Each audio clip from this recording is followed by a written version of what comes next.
Costumbre en la congregación leer nuestro pasaje inicial. Puestos en pie, si es tan amable, regáleme un par de minutos.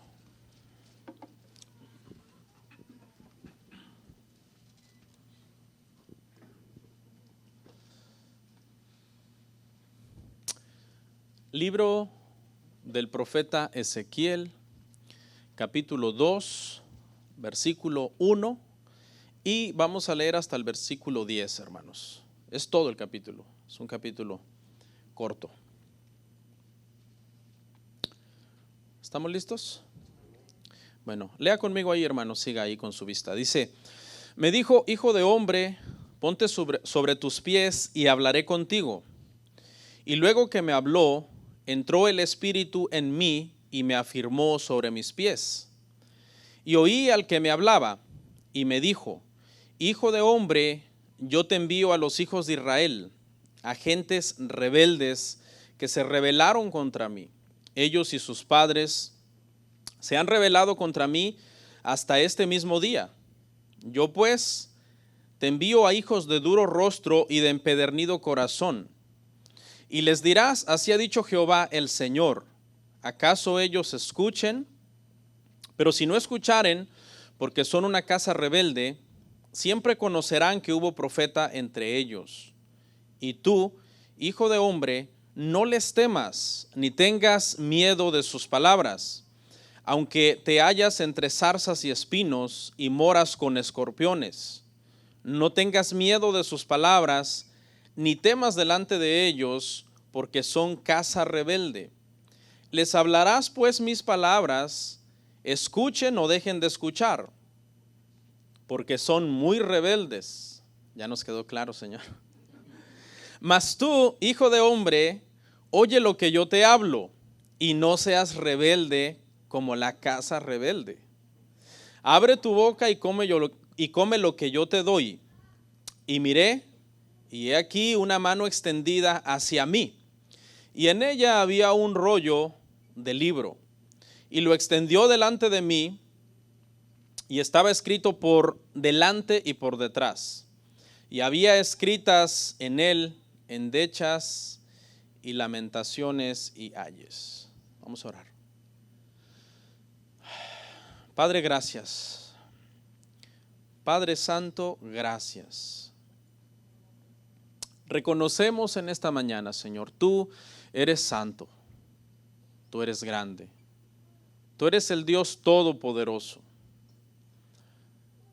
Permítenos en esta mañana oír tu palabra con atención y con reverencia a ella, Señor. Queremos obedecerla, vivirla, y te pido que yo como predicador tenga gracia, Señor, para enseñarla en esta mañana, y mis hermanos como audiencia en esta mañana abran su corazón, Señor, a tu palabra.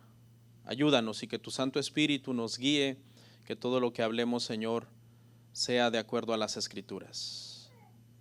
En Cristo Jesús, amén. Y amén. Siéntense, hermanos.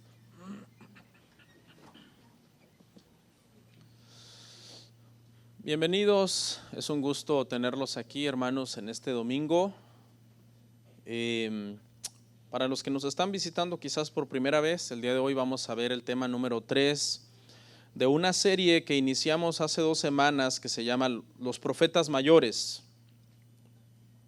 Son 4 temas y hoy pues ya es el penúltimo. Ya la semana que viene, con la ayuda del Señor, vamos a terminar, amén. Hoy es nuestro tema número 3 de esta serie. Ya hablamos de Isaías, ya hablamos de Jeremías, los temas están en internet, si alguien los quiere ver, están ahí en YouTube. Y el día de hoy vamos a hablar de Ezequiel, hermano, amén. Este profeta que, al igual que los profetas anteriores, fueron llamados para hablarle al pueblo, y la característica del pueblo es, como nos dejó bien claro aquí Ezequiel, es que el pueblo era rebelde en gran manera. Nunca guardaron realmente el pacto de la ley que Dios hizo con Moisés en el monte Sinaí, y vivieron siempre una vida en constante rebelión contra la palabra de Dios. Y entonces, cuando Dios levantaba a estos hombres, a estos profetas, para amonestarlos a este pueblo, el pueblo se resistía y el pueblo los perseguía, los torturaban, los metían a la cárcel y en algunos casos los mataban. Por eso Jesús mismo dijo de Israel y de Jerusalén, dice: ay Jerusalén, Jerusalén, que matas a los profetas que te son enviados. Porque a muchos profetas, por causa del mensaje, que era un mensaje confrontativo, pues el pueblo no le gustaba, ¿no? Y se enojaban y mataban a los profetas. Ezequiel, hermano, significa fortalecido por Dios. Eso significa su nombre. Y en el nombre mismo llevaba implícito todo el sufrimiento al cual iba a ser él sometido a causa de su ministerio, a causa de ser fiel a la predicación de la palabra. Ahí en el verso 1, Ezequiel 2:1, vamos a comenzar a estudiar este pasaje. Y la primera frase que aparece ahí es hijo de hombre, que es una expresión que Ezequiel usa para referirse a sí mismo. Más de 90 veces usa esta expresión. Cuando tú lees el libro de Ezequiel, a cada momento que Dios habla con él se llama a sí mismo hijo de hombre. Y me habló Jehová y me dijo hijo de hombre. Y el énfasis está en que Ezequiel quiere dejar en clara su humanidad, su falibilidad como persona, comparado con el Dios trascendente que le está hablando, el Dios que obviamente trasciende el tiempo, trasciende, hermano, el universo, la materia, el tiempo, el espacio. Y eso es lo que prácticamente significa esta frase, hijo de hombre. Hay una diferencia entre el hombre y Dios, y esa diferencia tiene que ser bien marcada en nuestra vida. Tenemos que tener un entendimiento muy claro de eso, ¿no? Se ha metido mucho a la iglesia un movimiento de nueva era que enseña que prácticamente nosotros somos como dioses, y eso es algo herético. Nosotros somos criaturas, Él es creador. Nosotros somos pecadores y Él es santo. Entonces debe de haber esa diferencia marcada, y esta expresión la usa Ezequiel para hablar de su humanidad. ¿Okay? Ezequiel, hermanos, fue llevado cautivo junto con otros 10,000 judíos a Babilonia cuando él tenía aproximadamente 25 años. Era un jovencito y fue llevado cautivo. Él estaba tranquilo en su tierra, pero vinieron los babilonios y se lo llevaron cautivo a él y a otros 10,000 judíos. Esto sucedió aproximadamente en el año 597 antes de Cristo. Y fue en Babilonia donde Ezequiel recibió todas las revelaciones. Todo lo que está escrito en este libro, Ezequiel está en Babilonia, está en otro país, no está en su tierra. Es importante, ahorita que hemos estado hablando, hermano, de los profetas mayores, he estado hablando mucho acerca del exilio y de las deportaciones. Es imposible hablar de los profetas mayores sin hablar de esto. Y yo sé que a lo mejor usted no se va a memorizar todos los detalles y todas las fechas, pero hay unas cosas, hay unos detalles de este asunto, de cuando Judá fue llevado cautivo, de cuando Israel fue llevado cautivo, que tenemos que entender, y si no los entendemos no vamos a entender estos libros. Usted los puede leer muchas veces y si no entiende esos detalles históricos, no va a comprender. Hubo varias invasiones de parte de los babilonios en Jerusalén, en Judá. No fue una sola. Por eso es que muchas veces cuando estamos hablando de la cautividad, a veces las fechas no coinciden. Hay personas que dicen, no, Judá fue llevada cautiva en tal año. Y otros dicen, no, Judá fueron llevados cautivos en tal año. Y muchas veces las fechas no coinciden. Y es porque fueron varios exilios, fueron 3. No fue uno solo en los que ellos fueron llevados cautivos. ¿Ok? En el exilio que fue llevado, hermanos, Ezequiel, fueron llevados los príncipes, los reyes, los ricos, la gente noble en ese exilio, pero el rey de Babilonia lo que hizo fue que puso a otro rey en Judá y dejó a todos los pobres para que labraran la tierra, para seguir dando mantenimiento al país. No se llevaron cautivas a todas las personas.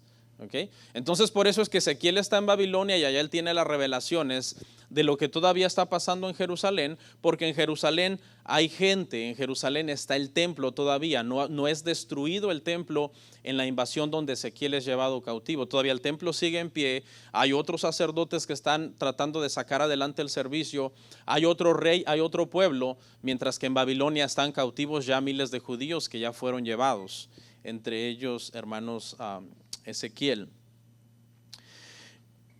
Para que entienda, fueron tres las hermano invasiones y los exilios. El primero fue en el 580, en el 605 antes de Cristo.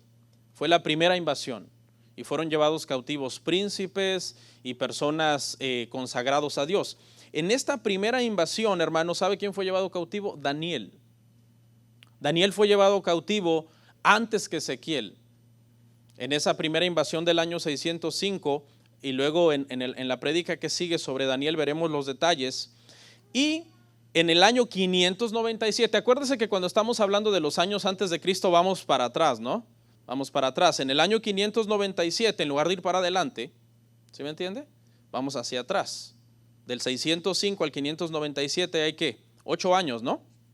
Más o menos. 97, 98, 99, 600 y más 5 son 8 años. O sea, 8 años antes de que Ezequiel fuera llevado cautivo, 8 años antes se habían llevado a Daniel, el profeta Daniel. Ezequiel y Daniel eran conocidos, ellos se conocían, de hecho ellos se mencionan a sí mismos en sus libros. Eran más o menos de la misma edad, eran jóvenes y eran aproximadamente 20 años menores que Jeremías, que fue el profeta que estudiamos la semana pasada. 20 años menores que Jeremías de edad, y Jeremías había sido unos 100, entre 80 y 100 años más o menos antes que Isaías. Entonces ya podemos ubicar en una línea de tiempo a los 4 profetas mayores y en qué momento se desarrolló su ministerio. En el año 597, hermano, cuando fue llevado el profeta el profeta Ezequiel cautivo, el templo no es destruido. Es llevado primero Daniel, año 605, queda Ezequiel y mucha gente. 8 años después viene otra vez el rey de Babilonia, se lleva otra vez otro grupo, en ese grupo se va Ezequiel, pero el templo sigue en pie. Y finalmente vino la última invasión, el último exilio, en el año 586 antes de Cristo. Y ahí es donde finalmente el rey de Babilonia, hermano, destruye el templo y quema la ciudad.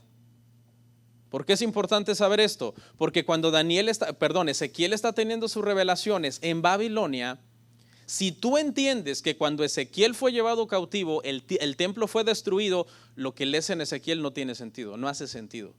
Porque Ezequiel está hablando de un templo que sigue en pie. Entonces tienes que entender esto para saber que cuando Ezequiel está en Babilonia, viendo las revelaciones del templo, es porque el templo todavía está en pie y el templo no ha sido destruido, y hay sacerdotes y hay personas en Israel que están tratando de sacar adelante el servicio a Dios. ¿Ok? Aprendimos, hermano, en el libro de Jeremías que el rey Josías había hecho muchas reformas en el país, restauró la casa de Dios, destruyó los lugares altos, destruyó los utensilios de los ídolos, pero cuando Josías murió, en el año 609 aproximadamente antes de Cristo, el pueblo volvió otra vez al pecado y a hacer muchas cosas desagradables, y ahí entonces se cumplió lo que Isaías y Jeremías habían dicho, que era que los babilonios los iban a llevar cautivos. Y eso sucedió en tiempos de Daniel y en tiempos de Ezequiel. Isaías y Jeremías habían dicho, esto va a pasar si ustedes no se arrepienten, pero no pasó en el tiempo de ellos, sino hasta el tiempo de de Ezequiel y de Daniel. ¿Ok?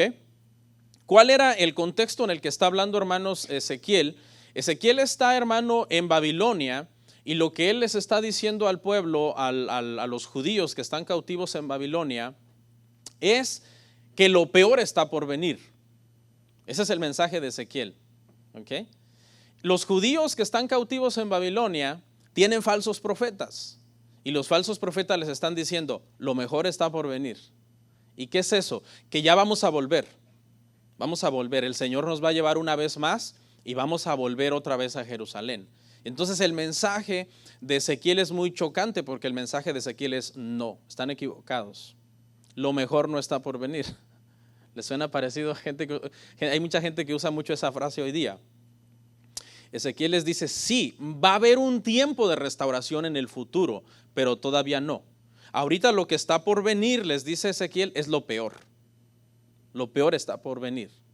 Y Ezequiel está hablando de que unos años después de que él es llevado cautivo, 9 años después, el templo iba a ser destruido.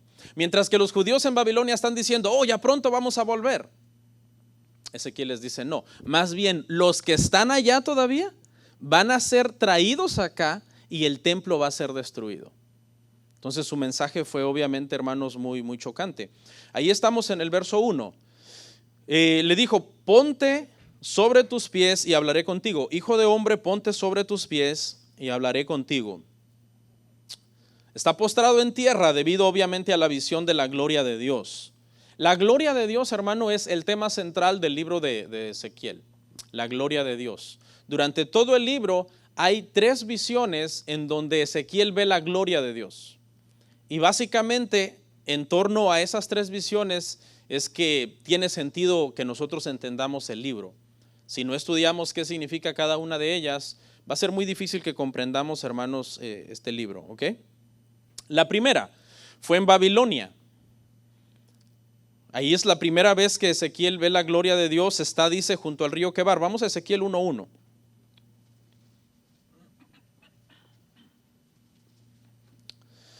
Vamos a estudiar ahora, hermano, las 3 partes o los 3 momentos en donde Ezequiel ve la gloria de Dios.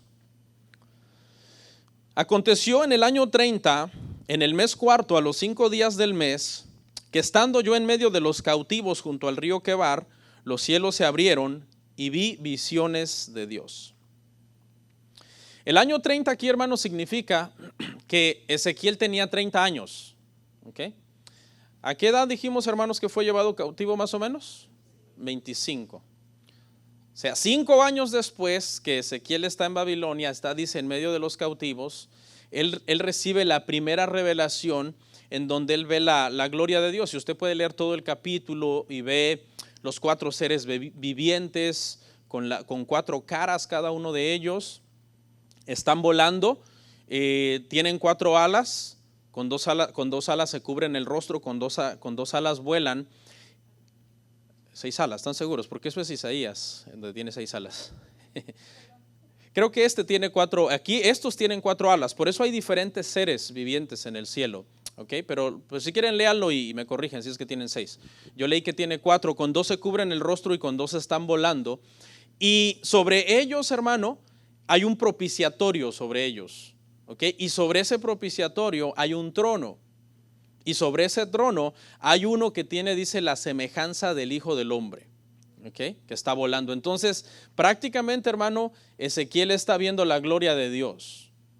Estos seres angelicales están sostenidos, dice, por 4 ruedas que están debajo de ellos y que tienen ruedas también dentro de las mismas ruedas. Es una visión extraña, es algo en lo que no vamos a detenernos mucho para tratar de comprenderlo a fondo, pero lo que sí tenemos que entender, hermanos, es que en este momento Dios le está diciendo a Ezequiel que Él no se ha olvidado de ellos. Los está visitando prácticamente en Babilonia, donde ellos están cautivos. 30 años era la edad en que los hombres llamados al sacerdocio iniciaban el sacerdocio. Esa era la edad. Ezequiel había sido llamado a ser sacerdote, era de la línea sacerdotal. Pero cuando él fue llevado cautivo, obviamente eso aparentemente se había truncado, el llamado de Dios para él. Yo me imagino a Ezequiel en esta postura, junto al río Quebar, triste, meditabundo, viendo a todos los cautivos y diciendo, este es el año que yo debí de haber iniciado en el sacerdocio, si yo estuviera en Israel. Pero como estoy cautivo, no voy a poder hacerlo. Y ahí, en Babilonia, es donde Dios lo llama a ser sacerdote y a ser profeta, aunque está fuera, hermanos, de su país. Y aquí me gustó algo porque pude ver, hermano, aquí, que cuando Dios tiene un propósito, hermanos, en nuestras vidas, el Señor lo va a cumplir donde quiera que nosotros estemos. Donde quiera que nosotros estemos. Ezequiel seguramente había dicho, ya no pude hacer lo que yo tenía que hacer si yo estuviera en Jerusalén, pero hasta Babilonia, la gloria del Señor visita a los judíos diciéndoles, yo los mandé para acá, pero tengan paz, yo estoy con ustedes, todo va a estar bien, pero todavía no, porque todavía viene la destrucción del templo. ¿Ok? Mire lo que dice el Salmo 138:8 acerca del propósito que Dios tiene en nuestras vidas.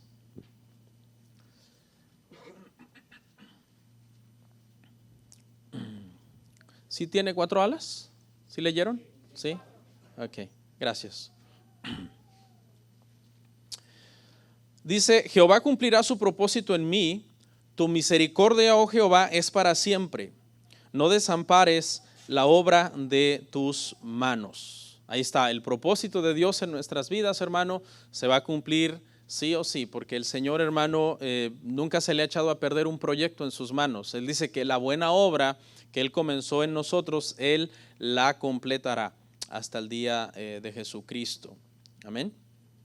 Entonces, vamos a continuar y vamos a ver la segunda vez, hermano, en que Ezequiel ve la gloria de Dios. Ahora, en esta segunda visión ve exactamente lo mismo. Las 3 veces es lo mismo. Los ángeles volando con ruedas debajo de ellos, un propiciatorio encima de ellos y sobre el propiciatorio un trono y en el trono uno sentado con semejanza de hombre. Y en esta ocasión la ve, el Señor transporta en el espíritu a Ezequiel desde Babilonia hasta Jerusalén y la ve dejando el templo, abandonando el templo que todavía estaba en pie. Ezequiel 10, por favor, hermanos, 18 al 19. Dice, entonces la gloria de Jehová se elevó encima del umbral de la casa y se puso sobre los querubines, y alzando los querubines sus alas, se levantaron de la tierra delante de mis ojos. Cuando ellos salieron, también las ruedas se alzaron al lado de ellos y se pararon a la entrada de la puerta oriental de la casa de Jehová, y la gloria del Dios de Israel estaba por encima sobre ellos. ¿Ok? La gloria dejó el templo y tiene su significado bien profundo, porque los judíos decían esto, los judíos decían, Jerusalén jamás podrá ser destruida. Esa era la postura que ellos tenían. Y la lógica que aplicaban era esta, Jerusalén jamás puede ser destruida porque en Jerusalén está el templo y en el templo está Dios. Y mientras Dios esté con nosotros, nadie nos podrá hacer nada. Pero ellos no contaban con esto. La gloria del Señor iba a dejar el templo. Y una vez que la gloria del Señor dejara el templo, ellos iban a ser destruidos, el templo iba a ser destruido y la ciudad iba a ser quemada. No nos confiemos tanto del templo, hermano. ¿Okay? Yo voy al templo. Les dijo Jeremías, ustedes dicen templo de Jehová es este, pero les hace falta mejorar sus caminos. La iglesia, hermanos, debe de cuidar que doctrinalmente, hermano, sea pura. Debemos de mantenernos siempre bíblicos, siempre apegados a la Escritura, porque eso es algo que el Señor, hermano, manda a nosotros. Lo que el Señor le mostró en visión a Ezequiel fue que el templo iba a ser destruido porque los sacerdotes que todavía no habían sido llevados cautivos, la gente que se había quedado, habían metido todo tipo de ídolos al templo. Dentro del templo dice que las mujeres adoraban a Tamuz, los sacerdotes adoraban al sol. O sea, habían corrompido, en lugar de que escarmentaran, ¿verdad? Y dijeran, ya los babilonios se llevaron cautivo a Daniel, ya se llevaron cautivo a Ezequiel, ya se llevaron cautivos a los príncipes, cambiemos. ¿Sabe qué hicieron? Se corrompieron más de lo que estaban corrompidos anteriormente. Metieron la idolatría hasta el templo. Y nosotros debemos de tener mucho cuidado, hermano, de no corromper el templo de Dios. Porque ahora el Señor ya no habita en templos hechos en manos de hombres. ¿Quién es el templo? El templo eres tú, el templo soy yo. Nosotros somos templo y morada del Espíritu Santo. Nosotros debemos de tener mucho cuidado cómo cuidamos el templo del Señor. Lo que vemos, ¿ok? En la televisión, en el teléfono, lo que oímos, las conversaciones en las que participamos. Todo eso, hermano, puede acabar contaminando nuestra vida si nosotros no cuidamos nuestra moral. Es bien importante, hermanos. Mire lo que dice Hechos 17:24. Dice, el Dios que hizo el mundo y todas las cosas que en él hay, siendo Señor del cielo y de la tierra, no habita en templos hechos por manos humanas. Ya no, eso ya pasó. Muchos cristianos, hermano, entienden que las iglesias es como una réplica del templo de Israel. Eso no es así. Nosotros ya no estamos en esos periodos en donde el arca del pacto estaba ahí en el templo y ahí estaba el propiciatorio y la presencia manifiesta de Dios que se manifestaba por humo o por fuego. Eso ya no es así. Nosotros ahora estamos, hermano, en el tiempo en donde esto es un edificio donde nos reunimos, pero el templo somos nosotros. Y es en nuestro corazón donde debe estar entronado, hermano, el Señor. Hay mucha gente que ve el edificio de la iglesia como si fuera el templo de Israel. No, aquí dice nadie puede tocarlo. Si lo tocas te va a quemar el fuego si no andas bien. No, la iglesia, hermano, es algo diferente. Nosotros tenemos que cuidarnos por dentro. Hay mucha gente que a veces cuando compran un edificio lo dedican como si fuera el templo de Salomón. Vamos a dedicarlo como el templo de Salomón. No es así. Mire lo que dice Efesios 4:30, hermano, con respecto a cómo debemos de vivir nuestra vida. No contristéis el Espíritu Santo de Dios, con el cual fuisteis sellados para el día de la redención. ¿Okay? Es en nosotros que debemos de cuidarnos y de vivir una vida santa. Cuando nosotros venimos en santificación al templo, entonces es que el templo tiene una importancia, porque es un lugar de reunión. ¿Okay? Pero ya van dos visiones entonces. En la primera visión, Ezequiel ve la gloria de Dios que los está visitando en Babilonia. Les está diciendo todavía hay una esperanza. Y en la segunda, Ezequiel ve cómo la gloria de Dios está dejando el templo. A los que siguen allá los está dejando. Y eso significa que ahora sí lo peor les va a venir. Mire lo que ve en la tercera vez que mira la gloria de Dios. Es una vez ya que el templo está destruido. El templo ya está destruido. Y ahora Ezequiel mira un templo nuevo en un futuro en donde la gloria de Dios regresa. Ezequiel 43, 4 al 5. Ezequiel 43, 4 al 5 dice así, hermanos. Dice: y la gloria de Jehová entró en la casa por la vía de la puerta que daba al oriente. Y me alzó el espíritu y me llevó al atrio interior, y aquí que la gloria de Jehová llenó la casa. El templo fue destruido, la gloria del Señor dejó el templo fue destruido. Y luego el Señor le muestra a Ezequiel, usted puede leer todos esos capítulos, desde el capítulo 40 en adelante. El Señor le muestra a Ezequiel, le dice: mira, en un futuro va a haber otro templo. Y cuando ese templo vuelva a existir, mi gloria estará otra vez entre ustedes. Básicamente lo que le mostró el Señor a Ezequiel, hermano, fue que Dios tenía un plan de restauración para Israel. Un plan de restauración que incluía la venida de Jesucristo. Todos estos profetas mayores, hermano, cuando nosotros los estudiamos, siempre están hablando de Jesucristo. De un nuevo pacto habló, por ejemplo, Jeremías.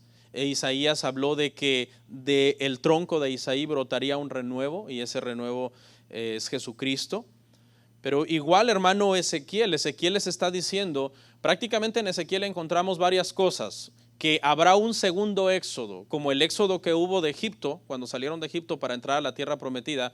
Ezequiel les dice, una vez que ya pase lo peor y que la ciudad sea quemada y el templo sea destruido, habrá un nuevo éxodo. Nosotros volveremos a salir una vez más desde Babilonia, como salimos desde Egipto, y el Señor nos dará un nuevo pacto, como le hizo un pacto con Moisés, pero un pacto superior, obviamente, porque este es con Cristo, y volveremos a la tierra que fluye leche y miel. Les promete un nuevo pastor, un nuevo David. Mire lo que dice 34:23, Ezequiel 34:23.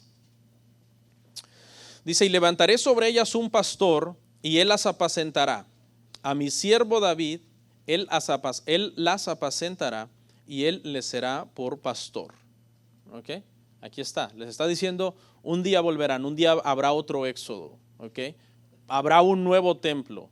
Y entonces les daré un nuevo pastor, y ese pastor, hermano, nosotros sabemos que es Jesucristo. Y para esto les promete darles un nuevo corazón. Ezequiel 36:26, Ezequiel 36:26 y 27, dice: os daré corazón nuevo y pondré espíritu nuevo dentro de vosotros, y quitaré de vuestra carne el corazón de piedra, y os daré un corazón de carne, y pondré dentro de vosotros mi espíritu, y haré que andéis en mis estatutos y guardéis mis preceptos y los pongáis por obra. ¿Ok? Porque una de las cosas que más leímos, hermano, en nuestro texto base fue que rebeldes. Rebeldes, corazón duro, duros de rostro, corazón empedernido. Ese era el concepto que Israel tenía. Dios tenía ese concepto de Israel. Son de duro corazón, tienen el corazón más duro que una piedra. Si yo no les doy un nuevo corazón, estas personas no van a poder entrar en pacto conmigo. Y entonces este pacto nuevo incluye un nuevo corazón. La obra del Espíritu Santo, hermano, en nosotros, que nos viene a regenerar, que nos viene a cambiar. Amén.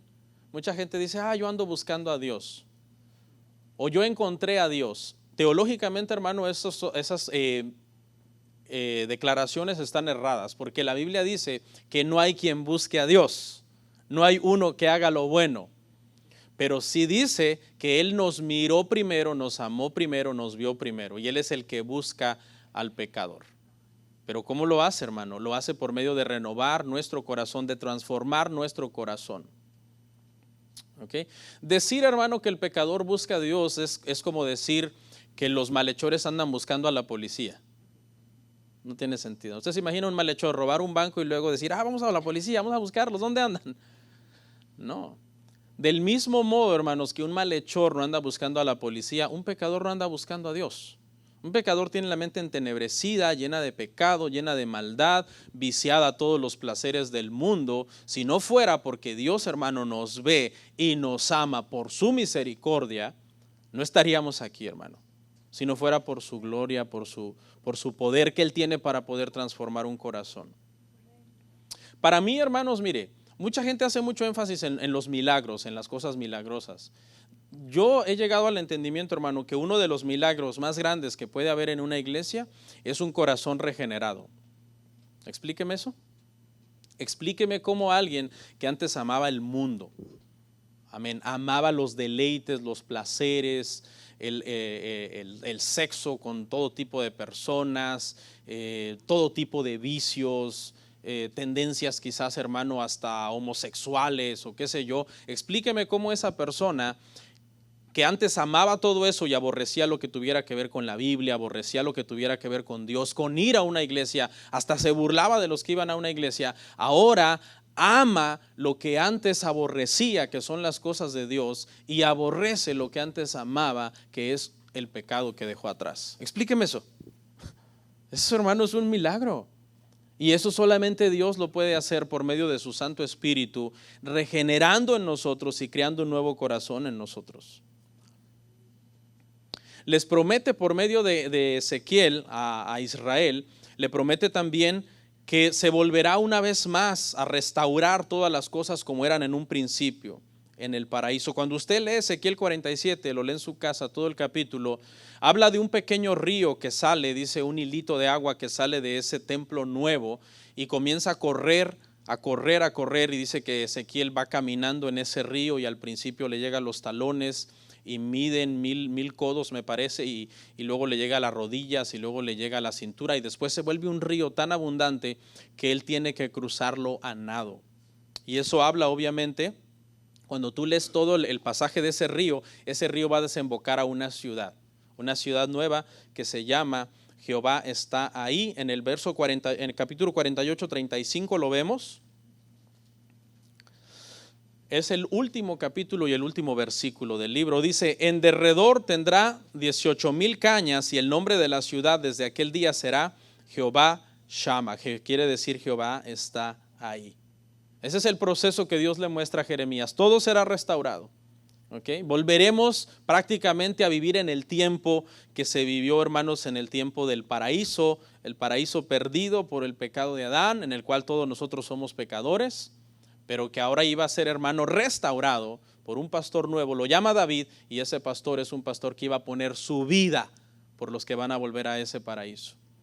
Entonces prácticamente lo que nos está diciendo acá es que el paraíso perdido en Adán por el pecado de Adán, nosotros lo ganamos ahora en Cristo por la cruz de Cristo, por el sacrificio que él hizo, hermano, en la cruz del Calvario. Verso 2, Ezequiel 2:2. Dice, el Espíritu me afirmó. Porque, ¿cómo se imagina usted a Ezequiel? Yo me lo imagino postrado.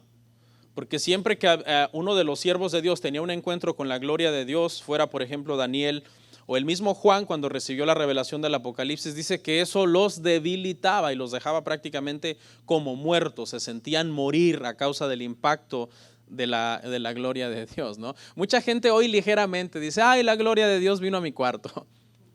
Hermanos, la gloria de Dios es algo muy pesado. De hecho, eso significa, la palabra original kabod, significa peso. Significa que están en él todos sus atributos reunidos y pesa demasiado, como para que nosotros los pecadores estemos tan fácilmente delante de esa gloria de Dios. Esa gloria manifiesta de la que habla el Antiguo Testamento. Pero nosotros estamos en una gloria, hermano, mucho mejor. Y no es que estoy menospreciando la gloria del Antiguo Testamento, donde la gloria de Dios se manifestaba por medio del arca del pacto, por medio de sacrificios, sino que ¿cuál es la gloria en la cual nosotros estamos? Se llama Jesús. Porque Jesús, hermanos, es la gloria del Padre. Nosotros los cristianos ya no tenemos que estar en ese énfasis, ay Señor, quiero ver tu gloria, Señor, quiero ver tu gloria. Hay mucha gente que hace eso, ¿no? Se mete hasta grandes ayunos y ora y todo eso está bien, pero muchas veces los motivos son equivocados, porque los cristianos ya estamos viendo la gloria de Dios. La gloria de Dios es Cristo, hermanos. Y si nosotros estamos en Cristo, ya estamos en la gloria del Señor. El mismo Espíritu, hermano, que, ¿se acuerda la imagen que vimos? Estas ruedas, estos seres vivientes volando, cargando un propiciatorio. Dice que todo eso era movido, las ruedas y los seres, por el Espíritu de Dios. Ahora ese mismo Espíritu viene a afirmar a Ezequiel, y esto nos habla, hermano, de que es el Espíritu de Dios el que le da vida a todo el universo. Todos nosotros, hermano, vivimos por el soplo del Todopoderoso, así nos enseña Job. Tenemos vida porque Cristo, hermano, nos sostiene. Cristo sostiene todo lo que es creado. Usted el día de hoy se levantó, crea usted en Cristo o no crea en Cristo, porque Cristo le sostiene y le da vida. De lo contrario, por nosotros mismos, hermano, estaríamos muertos. Verso 3, Ezequiel 2:3. Dice, te envío a gente rebelde. Desde el 3 hasta el 5, hermano, habla de la rebeldía y enfatiza demasiado, ¿no? Cuando lo lees tantas veces, la casa rebelde, te envío a gente rebelde. Y así es como estaba el pueblo. Para eso Dios levantaba a los profetas. Y me llamó algo la atención ahí donde leímos que dice, te oigan o te dejen de oír, que sepan que hubo profeta entre ellos. Prácticamente lo que está diciendo el Señor es, ellos no podrán pecar diciendo no sabíamos. Yo te levanto como profeta y ellos te oigan o no te oigan, yo les estoy mandando el mensaje a ellos. Vamos a ver Ezequiel 33 del 7 al 9, por favor, para ver cuál es el trabajo de Ezequiel. Dice, a ti pues, hijo de hombre, te he puesto por atalaya a la casa de Israel, y oirás la palabra de mi boca, y los amonestarás de mi parte. Cuando yo dijere al impío, impío, de cierto morirás, si tú no hablares para que se guarde el impío de su camino, el impío morirá, pero su pecado, pero su sangre, el impío morirá por su pecado, pero su sangre yo la demandaré de tu mano. Y si tú avisares al impío de su camino, que se aparte de él, y él no se apartare de su camino, él morirá por su pecado, pero tú libraste tu vida. A esto fue el que el Señor lo llamó como atalaya. Era una persona que estaba sobre el muro, que estaba sobre una torre y tenía que advertirle al pueblo. Cuando venía un ejército que los estaba atacando para hacerles guerra, el trabajo del atalaya era sonar una trompeta, un cierto sonido que significaba guerra, que significaba peligro.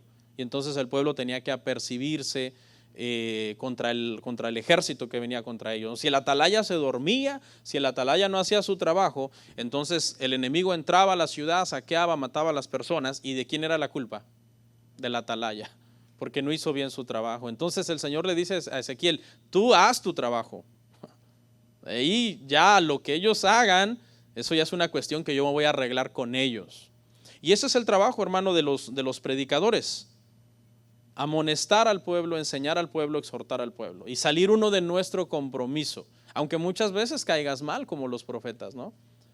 Porque los mensajes que muchas veces se predican desde un púlpito que es fiel a la palabra no son muy placenteros al oído, son muchas veces confrontantes, te desafían a que dejes la vida de pecado, a que te arrepientas, que vengas a Cristo. Y pues muchas veces uno al estar predicando la palabra le pisa el callo a algunas personas. Y eso pues obviamente causa molestias. Pero ¿por qué el pastor tiene que estar siempre amonestando, hermano? Por ejemplo, ¿por qué usted no dice, ay, otra vez el pastor va a dar un mensaje de exhortación? ¿Cuándo me va a dar un mensaje de las promesas de Dios? Las promesas de Dios están ahí en la Biblia, hermano. ¿Ok? Y hay una que es la más importante, es promesa de vida eterna. Es la más importante de todas, ¿ok? ¿Por qué les tengo que estar amonestando frecuentemente? ¿Sabe por qué, hermano? Porque el Señor nos llama ovejas. Y las ovejas son débiles. Las ovejas caminamos en un mundo minado, en un mundo que está lleno, hermano, de las acechanzas del enemigo, en un mundo peligroso. Si nosotros los pastores, hermano, dejamos de exhortar, dejamos de llamar al pueblo, hermano, a la santificación, a arrepentirse del pecado, la iglesia se corrompe en gran manera, hermano. Porque los seres humanos tenemos esa tendencia. Tenemos esa tendencia, hermano, a que es más fácil para nosotros hacer lo malo. Por eso la palabra debe estar constantemente. Pablo le dijo a Timoteo, repréndelos, exhórtalos con toda paciencia y doctrina, porque vendrá tiempo que no querrán sufrir la buena doctrina. Y por eso en todo tiempo, hermano, usted no puede decir, nadie aquí podría decir, yo soy demasiado santo como para que el mensaje me cale. No, hermanos, todos aquí estamos propensos a fallar, propensos a caer. Por eso siempre hay que estar, corrigiendo esos pequeños vicios que pueden arruinar nuestra vida espiritual. Usted más bien debe tener paciencia con el predicador, es decir, predíquenos la palabra, enséñenos. No se enoje con el que reprende el pecado, hermanos, enójese con el pecado. Con el pecado enójese. No con el que está reprendiendo el pecado. El que está reprendiendo el pecado lo está haciendo por tu bien, aunque muchas veces a ti te moleste. Y yo creo que si viviéramos en tiempos de Jeremías, de Ezequiel, mucha gente quizás lo mataría uno allá afuera, hermano. No, pero como le tienen miedo a la policía, dicen, ay, Señor, ¿no te puedes llevar al pastor de otra manera, un infarto, algo?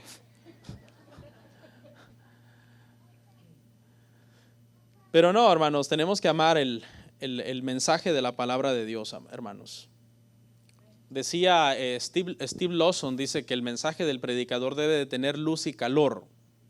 La luz es para que nosotros tengamos entendimiento de cuál es la voluntad de Dios, ¿okay? Y la calor es para reprendernos y llamarnos la atención cuando nosotros estamos mal. Podríamos decir que está hablando de enseñanza y exhortación. Enseñarte lo correcto, pero exhortarte cuando tú no estés caminando de acuerdo a lo correcto. Y eso tiene mucho sentido. Hay mucha gente que se dedica solo a hablar de calor. En el calor del mensaje te quiere pasar regañe, pero le falta luz al sermón, porque no te está explicando las escrituras con sabiduría para que tú digas, oh, ahora comprendo. O está lo contrario, alguien que se pase solamente enseñándote mucha luz y que tú digas, yo sé mucho, y que te deja vivir en una vida de pecado sin exhortarte y decirte estás mal, arrepiéntete. O sea, las dos cosas son necesarias. Es como el mensaje, por ejemplo, hermano, siempre debe de ser la verdad acompañada de amor. No podemos dar uno solo. Hay mucha gente que dice, vamos a enseñar solamente la verdad, pero la verdad necesita ir acompañada de amor también, de compasión unos por otros. Hay mucha gente que dice, puro amor. Hermanos, Cristo los ama, sigan viviendo como ustedes quieran, yo los amo también, son bien guapos, son bien bonitas hermanas, sigan así como van, aunque sean grandes chismosas. No, porque eso es mucho amor, pero cero verdad. Y se necesita la verdad, y la verdad confronta, ¿sí o no? Le dice, el Señor le dice a Ezequiel, pero está hablando de chismosas de otra iglesia, hermano. Es que ustedes todo lo toman a pecho. No, hermano, no. En el 2:6 les dice, no les tengas miedo. No les tengas miedo. Ezequiel, hermano, sufrió. Vimos en la semana pasada que Jeremías le llamaron el profeta llorón, se le conoce teológicamente, porque sufrió. Pero Ezequiel también sufrió, hermano. Ezequiel sufrió bastante. Le pidió también algunas cosas extrañas a Ezequiel. Por ejemplo, le pidió que durmiera sobre un solo lado por mucho tiempo. Para muchos aquí esto sería una tortura, ¿no? Porque no puedes dormir de un solo lado ni por 5 minutos. Pero a Ezequiel le pidió, por ejemplo, que durmiera sobre su lado izquierdo para expiar los pecados de Jerusalén, y luego sobre el lado derecho para expiar los pecados de Judá. Vamos a verlo ahí en Ezequiel 4, 4 al 5. Ezequiel 4, 4 al 5. Dice: y tú te acostarás sobre tu lado izquierdo y pondrás sobre él la maldad de la casa de Israel. El número de los días que duermas sobre él llevará sobre ti la maldad de ellos. Yo te he dado los años de su maldad por el número de los días, 390 días. Y así llevarás tú la maldad de la casa de Israel. Más de un año, 390 días, Ezequiel tenía que dormir simbólicamente 390 días sobre su lado izquierdo.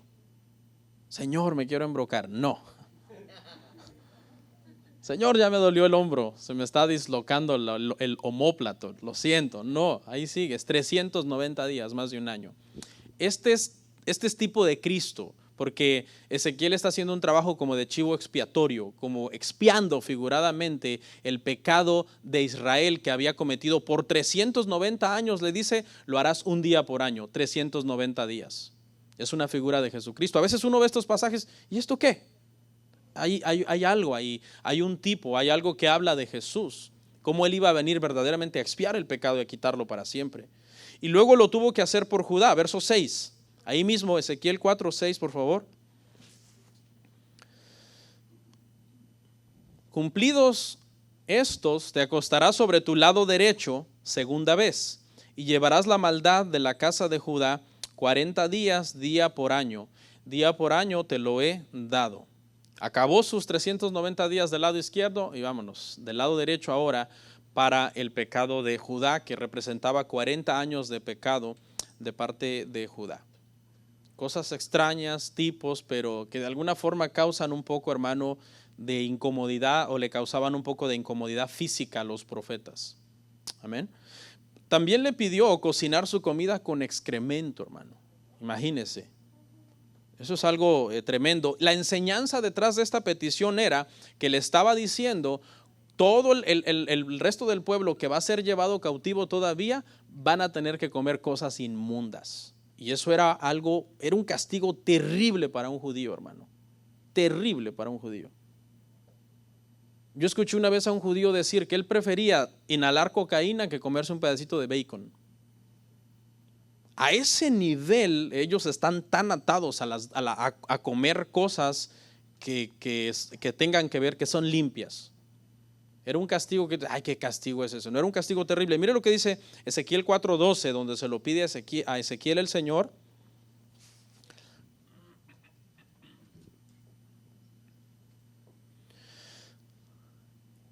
Y comerás pan de cebada cocido debajo de la ceniza, y lo cocerás a vista de ellos al fuego de excremento humano.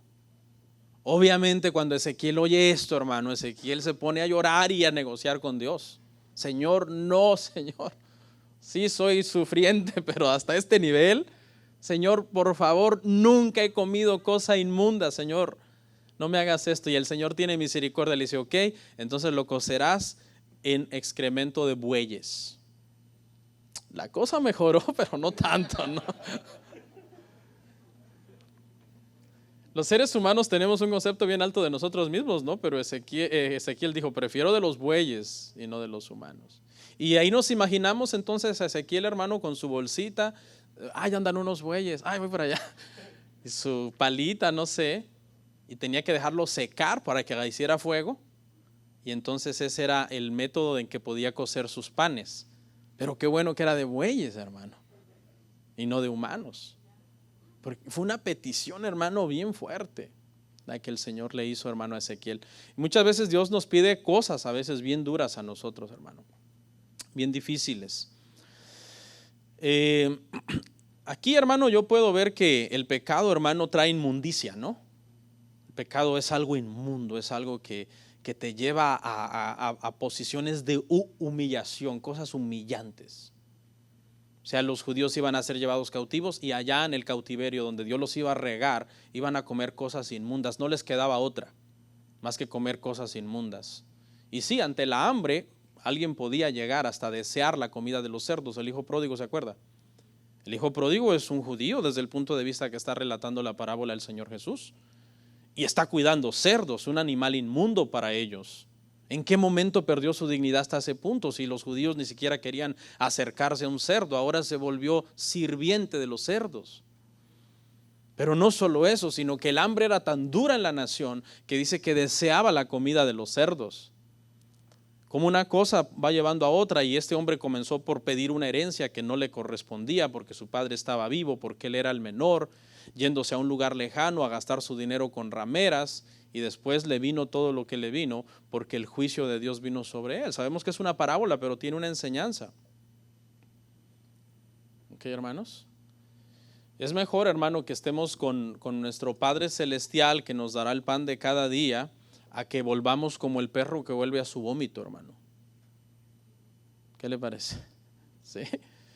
Es mejor estar en el Señor, estar firmes en Cristo, confiando en su provisión, en su cuidado, a que nosotros caigamos en inmundicias deplorables ante Dios. Le quitó su esposa. Y algunos, Señor, quiero esta prueba. No. ¿Se acuerda, hermano, lo que le hizo a Jeremías? ¿Quién se acuerda? Lo que el Señor le hizo a Jeremías. ¿Quién se acuerda con respecto a su esposa? Que no se casara. ¿Se acuerda? No te casarás y no tendrás hijos. Y Jeremías obedeció. Pero ahora Ezequiel, hermano, le quita a su esposa y le prohíbe hacer luto por ella. Y no cualquier esposa, hermano. Ezequiel estaba locamente enamorado de esa mujer. La amaba como usted no sabe. O sea, no le estaba quitando a una vieja ahí gritona, hermano, y amargada, no. Mire lo que dice Ezequiel 24, 15, 18. Digo a una señora. Dije vieja, se me zafó.